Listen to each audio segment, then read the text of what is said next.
Between 75 and 85, proof of aging well may not appear on a laboratory report. It may appear when an adult rises from a chair, crosses the room, remembers why the journey began, and finishes it without surrendering control. 7 ordinary behaviors can reveal whether strength, balance, memory, and independence are protected.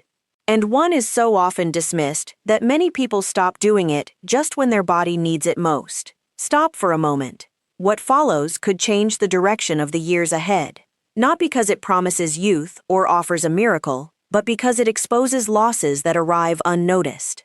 A missed glass of water, a shorter walk, a meal without enough nourishment, a week without real conversation. Each looks harmless. Together, they can quietly narrow a life. The Life Trial followed 1,635 adults between 70 and 89 who were already at risk of losing mobility. Its program combined walking, resistance work, balance, and flexibility. Compared with health education alone, it reduced major mobility disability by 18% and persistent mobility disability by 28%. That matters because persistent mobility disability is not simply walking slowly. It can mean losing access to the kitchen, garden, street, and eventually the freedom to decide how each day unfolds. Dr. Evelyne Emma approaches this subject with one central principle: age must be respected, but decline must never be accepted without question. The body changes. Recovery takes longer. Joints may complain before morning begins. A familiar name may hide for several seconds. None of those moments automatically means independence is disappearing, but they are signals, and signals deserve attention before they become limits. The people who need this message have often noticed small changes. They hold the arm of a chair before standing. They avoid a staircase they once climbed without thought. They enter a room and briefly forget what they came to collect. They may call these things normal and say nothing because they do not want their children to worry. Yet silence does not protect ability. Daily action does. The 7th behavior begins with something almost embarrassingly simple. Drinking before thirst becomes urgent. Many adults assume the body will announce exactly when it needs water. After 75, that message may become less dependable. Thirst sensation can weaken with age, while medications, warm weather, illness, and reduced mobility may increase the chance of underhydration. Here is the reversal. The problem is not always dramatic dehydration.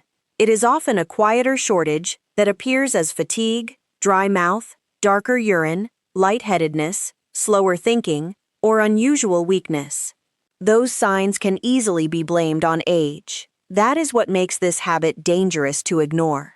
The body whispers first. Eleanor, 82, did not carry an expensive bottle or follow a complicated formula. She placed one glass beside the chair where she took her morning medicine. Another waited near where she ate lunch. The visible reminder mattered because memory did not have to do all the work. She drank steadily, not excessively, and followed the fluid guidance given for her health conditions. Hi viewers, are you still able to begin most mornings feeling steady on your feet? Yes or no? Leave only yes or no in the comments. That answer is not a test of worth. It is a signal. And this community is for people who refuse to ignore the signals their body gives them. That distinction is critical. More is not always better. People living with heart failure, kidney disease, or a prescribed fluid restriction should never force large amounts of water or add salt and electrolyte products without professional advice. For many others, the safer lesson is simple. Suitable fluids should remain visible and be taken regularly instead of waiting for intense thirst. A practical beginning can be modest: a glass after waking, fluids with meals, and another drink during the afternoon may be easier to remember than chasing a large daily target. Water, milk, soup, and suitable unsweetened drinks can contribute. The aim is not perfection. The aim is preventing an avoidable shortage from stealing energy, balance, and clear thinking. But hydration only supports the system. It cannot preserve what the body is no longer asked to use. The 6th behavior will expose a mistake many older adults make out of caution. They stop challenging their legs because they fear falling. The fear is understandable, the consequence is not. When movement disappears, confidence often follows, and the seconds between sitting and standing can reveal more about future independence than most people realize. The sixth behavior begins in the few seconds between sitting and standing. Many older adults believe caution means doing less. They shorten their steps, avoid uneven ground, and begin using both hands to rise from a chair. At first, the change feels sensible. Then the legs are challenged less often. Balance is tested less often. Confidence shrinks. The body adapts, but not in the direction they hoped. This is the quiet trap. Fear of falling can lead to less movement, and less movement can make the legs less prepared for the moment balance is suddenly needed. The answer is not reckless exercise. It is deliberate practice at a safe level, repeated often enough that the body remembers how to respond. The landmark life trial followed 1,635 sedentary adults between 70 and 89 who were already at risk of mobility disability. The program combined walking, resistance work, balance practice, and flexibility. Compared with health education alone, it reduced major mobility disability by 18% and persistent mobility disability by 28%. Samuel was 80 when a single uncertain step altered his routine. Nothing severe happened, but the fear stayed. He stopped walking to the gate. Then he stopped collecting the mail. Within months, the distance between his chair and the front door felt larger than the distance around his neighborhood had once felt. His return did not begin with a long walk. It began with 5 careful chair rises beside a stable table, then 10 supported heel raises, then a slow walk across the room, followed by rest. The progress looked almost too small to matter, but after several weeks, he reached the gate again. That was the victory. Not speed, not distance.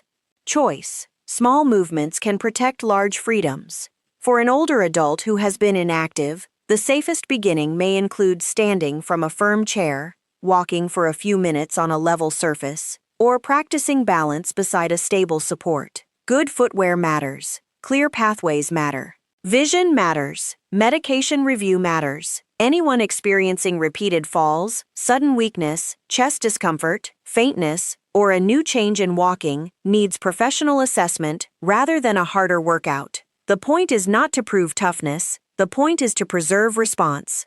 Legs that are never asked to steady the body gradually lose some of that ability. A brain that constantly receives the message that movement is dangerous becomes more protective. Steps become smaller. Muscles tense. Attention narrows. Fear begins directing the day. Yet walking alone is not enough. That is where the fifth behavior enters, and it overturns another common belief. Many people hear the words strength training and picture crowded gyms, heavy bars, and younger bodies moving at impossible speed. After 75, strength work can be far simpler. A resistance band, a wall, a chair, a light object carried with control. The signal is, aging muscle often becomes less responsive to ordinary daily activity. This reduced response is sometimes called anabolic resistance. It means the muscles may need a clearer, more deliberate reason to maintain strength. When that signal disappears, sarcopenia can advance. Sarcopenia is the age-related loss of muscle strength, mass, and physical performance. It can make rising, climbing, carrying, and recovering from illness more difficult. Nora noticed the change while preparing a family meal. The cooking pot she had lifted for years suddenly felt awkward. She placed it down and laughed, but the laugh covered concern. Soon, she asked others to carry groceries, move chairs, and open heavy doors. The danger was not the help. The danger was how quickly help became her first instinct. Her plan was modest. Twice each week, she performed wall push-ups, seated band rows, supported heel raises, and controlled chair rises. The movement stayed slow. Rest was built in. After several weeks, the pot did not become weightless. Nora became more capable of controlling it. That difference returned something greater than strength. It returned participation. 2 weekly sessions can be a practical starting point for many older adults, especially when large muscle groups are trained with safe technique. Progress may mean 1 more repetition, slightly greater band tension, or better control. Pain is not proof that an exercise is working. Sudden or sharp discomfort is a reason to stop and seek guidance. The body does not need punishment. It needs a reason to remain useful. Anyone who has gained something valuable from these first lessons can take 1 second to like, subscribe, and share the video today with an older adult who may be quietly doing less because of fear. That small action could place this message in front of someone before a temporary hesitation becomes a permanent routine. There is another reason strength work belongs beside walking. Strength helps the body create force. Balance helps direct it. Walking gives that force a purpose. Together, they protect the ordinary moments people rarely appreciate until they become difficult. Getting out of bed, stepping into a vehicle, carrying food, reaching the bathroom at night, or standing long enough to prepare a meal. But movement sends only the request. The body still needs building material to answer it. Without enough nourishment, effort can become another demand placed on an already underfed system. The fourth behavior concerns a mistake that often hides behind a small appetite, a light breakfast, and the comforting phrase, "That is enough for someone this age." It may not be enough at all. The fourth behavior is deliberate nourishment, especially protein spread across the day. Many older adults begin eating less without noticing how much strength is disappearing with the smaller portions. A person who once ate a full breakfast may settle for tea and toast, then repeat the pattern at lunch. The stomach feels satisfied. This is the reversal. Aging does not make protein unimportant. Older muscle often responds less strongly to each meal, so adequate protein can matter even more. Many healthy adults over 65 may benefit from roughly 1.0 to 1.2 grams per kilogram of body weight daily, although illness, activity, kidney function, and medical advice must shape the target. The number is not a command. It is a warning against assuming that a tiny appetite automatically meets the body's needs. Daniel was 81 when his daughter noticed his shirts hanging differently. He had not been trying to lose weight. Breakfast was tea and bread. Lunch was often biscuits. Dinner contained food, but not enough to replace what the day had taken. His grip weakened. Grocery bags felt heavier. His meals changed gradually. An egg appeared at breakfast. Beans or yogurt were added at lunch. Fish, poultry, tofu, or lentils became recognizable parts of dinner. The portions matched his appetite and health needs. Weeks later, Daniel did not feel young again. He simply stopped feeling as though every ordinary task demanded a negotiation. Food had returned as support. A practical rule is easier than counting every gram. Place a clear protein source in each main meal. Eggs, fish, poultry, beans, lentils, tofu, milk, and unsweetened yogurt can help. Unplanned weight loss, swallowing difficulty, persistent poor appetite, or rapid weakness deserves professional attention, but nourishment does not complete repair by itself. The third behavior begins when the room becomes quiet. Sleep after 75 may become lighter or more fragmented. Some older adults wake earlier, others doze in the evening and then struggle through the night. The mistake is assuming that poor sleep must simply be endured because the calendar has advanced. A dependable sleep and waking rhythm gives the brain repeated timing signals. Waking at a similar hour, seeking morning daylight, limiting long late naps, and reducing stimulation before bed can help strengthen that rhythm. Rose was 77 and convinced she had become a poor sleeper. She fell asleep in front of the television, woke after midnight, moved to bed, then stared at the ceiling. By morning, she felt heavy and unfocused. Neither addressed the cycle that began hours before bedtime. Her first change was a consistent waking time. Morning light followed. Evening television ended earlier. When loud snoring and severe daytime sleepiness continued, she sought an assessment rather than buying another remedy. That mattered because sleep problems can be linked to pain, breathing interruptions, medication effects, restless legs, mood changes, or frequent nighttime urination.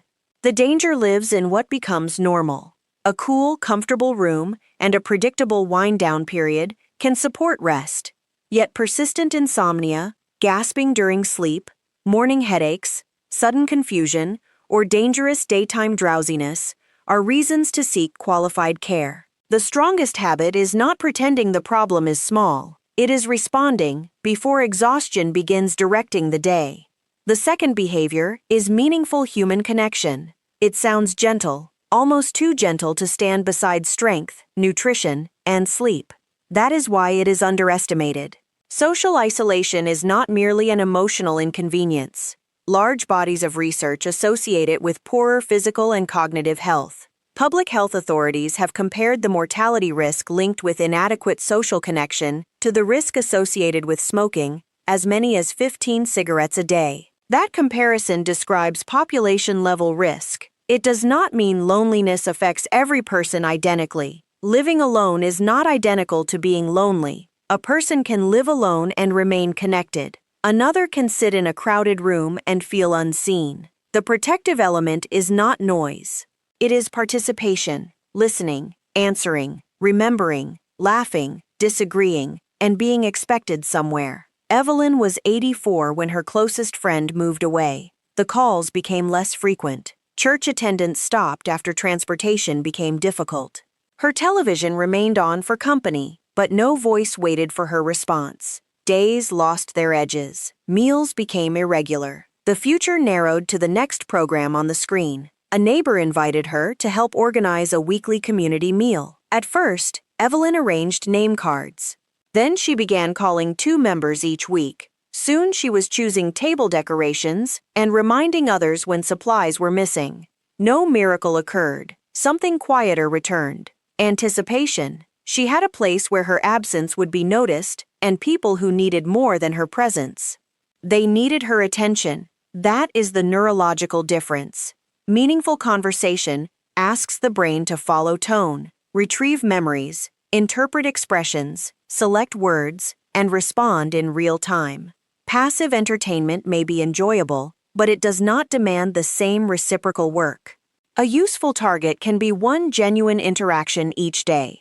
A phone call, a walk with a neighbor, a faith gathering, a shared meal, volunteering, or a small class. Hearing difficulty should not be ignored, because withdrawal may begin with the frustration of missing words. Connection must be designed around the person's real life, not an ideal schedule. Hydration supports the body. Movement preserves confidence. Resistance protects strength. Protein supplies repair. Sleep creates recovery. Connection keeps a person woven into life. Yet the number one behavior asks for something none of the others can replace. It requires an older adult to enter a room where experience offers no protection, mistakes are guaranteed, and the mind must build a path that did not exist yesterday. The number one behavior is not a supplement, a perfect diet, or an exercise machine. It is the willingness to become a beginner again. After 75, familiar routines can feel safe. They demand less effort. The hands know what to do. The mind knows what comes next. Familiarity is useful, but when every day becomes a copy of the day before it, the brain receives fewer reasons to adapt. That is the hidden challenge. Comfort can preserve routine, but only challenge reveals how much adaptability is still waiting beneath it. Purposeful learning asks the mind to work beyond recognition. It requires attention, correction, memory, and repeated failure. A new language phrase, a musical instrument, photography, painting, a new recipe, prepared without relying on habit. The activity matters less than the unfamiliar effort inside it. Researchers describe part of the brain's resilience as cognitive reserve, the ability to keep functioning despite age-related changes. No hobby can guarantee protection from dementia, and no puzzle can erase disease. But the brain retains an ability to reorganize and strengthen connections throughout later life. That capacity responds to use. The large active trial studied thousands of older adults who received training in memory, reasoning, or processing speed. 10 years later, benefits remained measurable for some reasoning and speed training outcomes. The lesson was not that one classroom exercise could preserve every part of the mind. It was that targeted mental practice could leave effects far beyond the training period. Eleanor was 82 when she decided to learn phone photography. At first, she pressed the wrong icons. She deleted pictures she wanted to keep. Her first images were blurred, tilted, or missing the subject entirely. Each mistake irritated her, because she had spent a lifetime being competent. Then something changed. She stopped judging the first attempt as proof of inability. She treated it as information. She learned focus, framing, and light.